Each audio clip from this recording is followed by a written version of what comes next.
retour dans l'Africa Newsroom pour la deuxième partie. Nous sommes toujours en compagnie de Hamidine Khan, économiste, et de nos éditorialistes Gracien Moukoundikiza et Samuel Gambok. Tout de suite, le dossier du jour.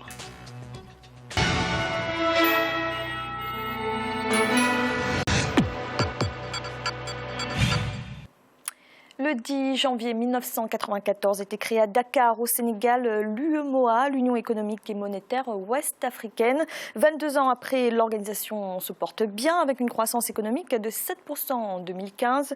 De bons résultats que les pays membres mettent sur le compte d'une intégration régionale maîtrisée. Wendiam Valentin Compaoré.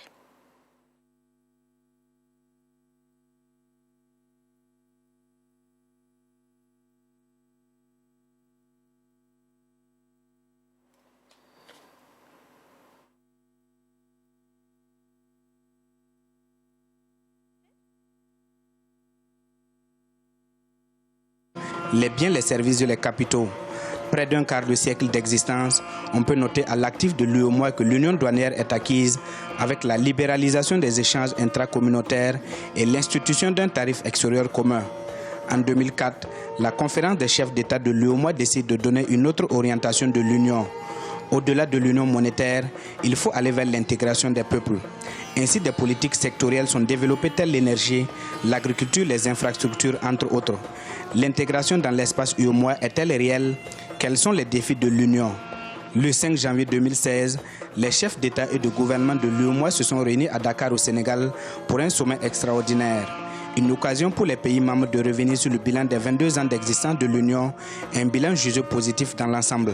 En 2015, pour la deuxième année consécutive, la croissance économique a dépassé 6%, portée par les investissements dans les infrastructures, une consommation privée vigoureuse et de bonnes performances agricoles qui, hélas, pourraient être affectées par la sécheresse dans plusieurs de nos États cette année.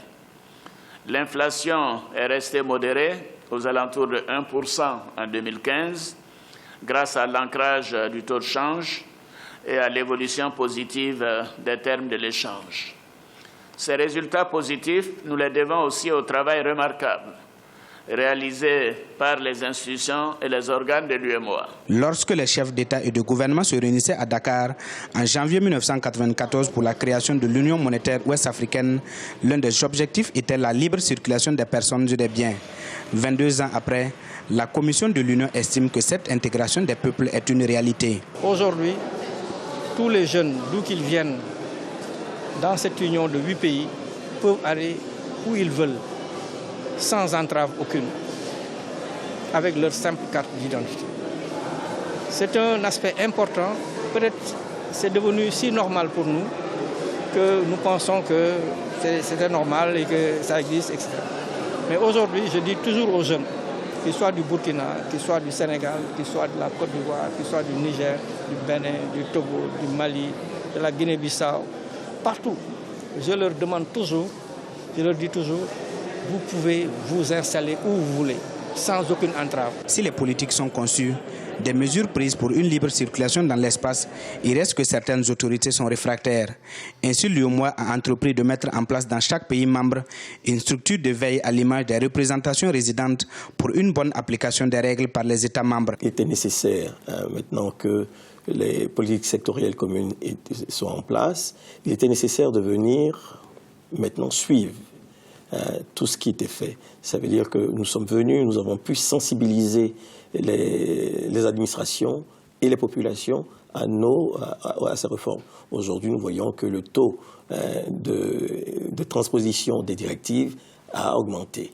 Et les réformes aussi sont mieux mises en œuvre ici. Et nous avons pu aussi, au-delà de tout ça, faire un suivi beaucoup plus rapproché des projets, puisque nous réalisons des projets, et le taux d'organisation physique des projets s'est amélioré. Dans tous les secteurs d'activité, l'UEMOA a établi des règles.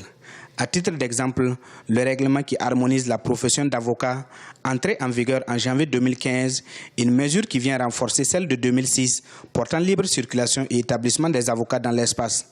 Mais en 2016, le tribunal militaire de Ouagadougou interdisait des avocats togolais, sénégalais et nigériens qui doivent défendre le général Djibril Bassolé, incarcéré dans le cadre du putsch manqué de septembre 2015. Une situation que dénonce le syndicat des avocats du Burkina. Alors, de mon point de vue, ce n'est ni plus ni moins qu'une simple méconnaissance ou une violation de ce règlement UEMOA qui est rentré en vigueur en 2015, à partir du moment où la nature du droit communautaire est que si un texte communautaire est pris, quand il entre, si vous voulez, quand il s'applique sur le territoire d'un État, toutes les dispositions antérieures ou postérieures qui lui sont contraires sont réputées ne pas lui faire une résistance. C'est-à-dire sont réputées s'écarter. On doit les écarter au profit du règlement communautaire qui a été pris en tant que tel. Alors donc de ce point de vue, je ne vois pas comment est-ce qu'on peut invoquer une loi, fût-elle un code de justice militaire, pour l'opposer à des avocats qui viennent exercer leur profession conformément à un règlement communautaire. Somme toute, des défis restent à relever. Il s'agit, selon des observateurs, d'assurer la sécurité alimentaire des populations de l'Union, mais surtout de financer des infrastructures nécessaires au développement de la zone. L'Union doit aussi relever le défi de la paix et de la sécurité pour la stabilité indispensable pour une activité économique de qualité. Nous devons aussi mener à bien notre agenda pour le développement.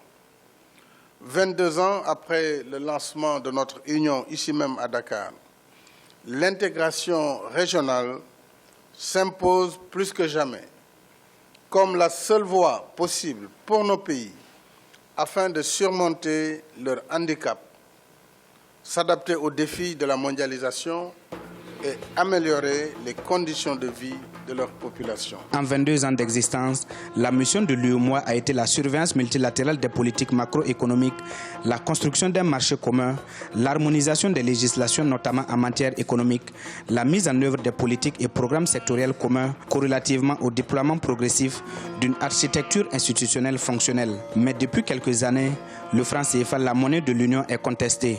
Et de plus en plus, une question se pose. L'union monétaire voulue par la CEDEAO sonnera-t-elle le glas du franc CFA en Afrique de l'Ouest francophone? Hamidine Kane, lorsqu'on parle de bilan global positif pour l'UEMOA, vous êtes d'accord? Oui, je pense quand même que c'est positif.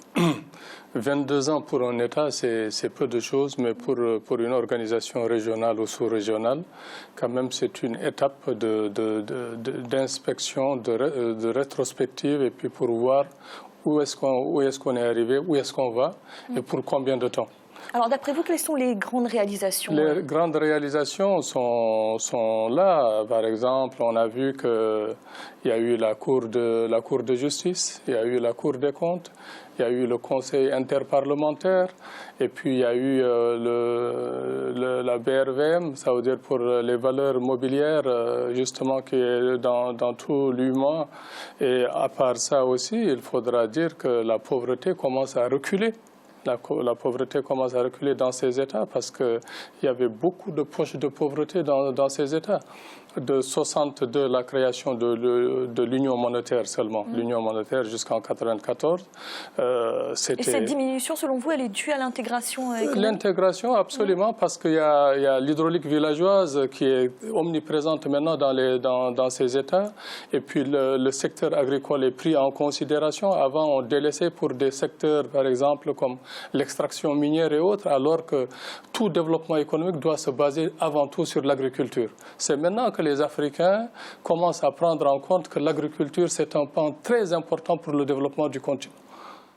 Gratien, qu'est-ce qui fait la différence aujourd'hui entre l'UEMOA et d'autres sous-régions, d'autres espaces sous-régionaux en Afrique? Qu'est-ce qui fait la différence entre ces espaces dans la progression? D'abord, c'est qu'au niveau de l'UEMOA, il faut dire qu'ils ont la monnaie commune.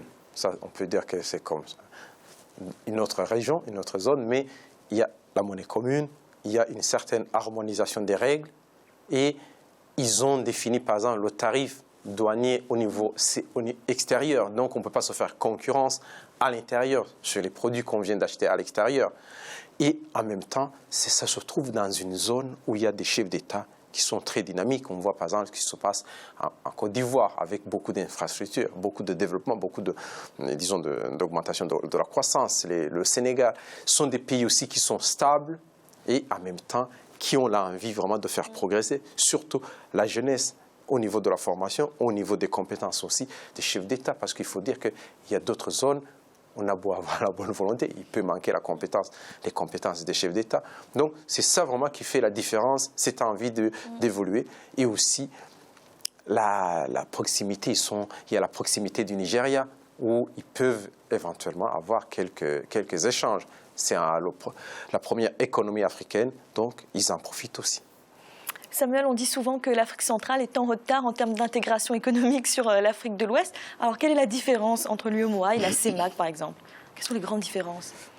La différence se situe à plusieurs niveaux. D'abord, premier niveau, au niveau institutionnel régional, l'UEMOA est beaucoup plus structuré. Au niveau des organes, il y a beaucoup plus une autonomisation des organes, une capacité d'administration de ces organes qui a un impact et une influence sur les administrations nationales. Deuxième niveau, c'est au niveau des États membres. Une institution régionale n'a de valeur et n'a de pertinence que par rapport à la volonté des États membres. Plus les États membres sont développés, plus le processus d'intégration régionale s'accélère. Et on voit très bien, Gracien l'a souligné, M. Kane aussi, quand on voit les dirigeants de ces différents pays, ils ont des chantiers faramineux importants en termes de construction d'infrastructures. Ces infrastructures arrivent peut-être à résoudre un problème national, mais contribuent à accélérer le processus d'intégration régionale à travers des ouvrages communautaires qui n'auront plus les distances aussi importantes à partir du moment où le niveau national est suffisamment quadrillé. Maintenant, est-ce qu'en Afrique centrale, c'est exactement la même chose? Je ne pense pas que la dynamique soit exactement la même. Si vous prenez simplement le siège de l'UEMOA en termes de valeur, et vous prenez le siège que ce soit de la CEAC ou de la CEMAC dans l'espace plus réduit, la CEMAC en Afrique centrale est l'équivalent de l'UEMOA parce que les deux institutions sont enveloppées par de grosses institutions sous-régionales. En Afrique de l'Ouest, vous avez l'UEMOA et vous avez plus haut la CEDEAO. En Afrique centrale, vous avez plus bas la CEMAC et vous avez plus haut la CEAC. Et l'UEMOA bénéficie aussi des performances de la CEDEAO, de la maturité politique de la CEDEAO. Or, en Afrique centrale, la CEAC est très fragile, compte tenu de la fragilité de ses propres États membres. Et du coup, la CEMAC ne va pas plus loin que ce que les États lui donnent. Donc les institutions de la CEMAC ou de la CEAC en Afrique centrale sont le reflet presque identique de ce qui se passe au niveau national. Amintine Kane, on a entendu les différences entre les différents espaces sous-régionaux et économiques. L'intégration est-elle réelle aujourd'hui au sein de l'espace UEMOA? Je crois quand même que c'est réel. Bon, il y a quelque chose qui cloche par-ci, par-là, mais je crois que la dynamique est très bonne. La dynamique est très bonne et puis je crois qu'ils ont compris, que les 8 présidents ont compris qu'à l'heure de la mondialisation, les États en eux-mêmes ne représentent pas grand-chose parce que les États de l'UEMOA, c'est 95 millions d'habitants. 95 millions d'habitants, le produit intérieur brut à peu près 80 milliards de dollars et avec une superficie à peu près de 3,5 millions de kilomètres carrés. Donc 100 millions d'habitants en comparaison avec 1 milliard ou 500 millions par-ci, 300 millions par-là, on ne pèse pas lourd. On ne pèse pas lourd. Et puis, donc, il faudra, je crois qu'ils ont compris qu'il est important qu'il y ait une imbrication de leur économie pour être plus fort, pour lutter, et puis que justement, que les échanges économiques entre ces États qui étaient avant très faibles, maintenant commencent à se renforcer. Maintenant, ils en sont à 15-20%. Avant, c'était vers 5-3%. Hein, c'était très minime. Maintenant, ils ont compris que l'union fait la force et puis pour pouvoir concurrencer d'autres organisations régionales, pas seulement africaines, mais extra-africaines, il faudra qu'ils unissent leurs forces et puis qu'ils aient une politique économique commune. Donc, je crois que c'est cette vision qu'ils ont. Et puis, il faudra de la volonté politique. S'ils ont une volonté politique, ils peuvent aller très loin. Les Africains, jusqu'à jusqu'aux années 2000, n'avaient pas de volonté politique. Maintenant, ils ont compris que la volonté politique compte. Et puis, à part ça, les populations pourront les pousser pour aller de l'avant. Les populations n'attendent que ça. Parce que les populations veulent voir, quand on parle de développement, on parle de croissance, ils veulent voir le résultat de la croissance. Alors justement, vous disiez qu'il y a encore certaines choses qui clochent dans l'UEMOA. Oui, c'est quoi ces choses qui clochent? Ces petites choses, par exemple, c'est justement les poches de pauvreté.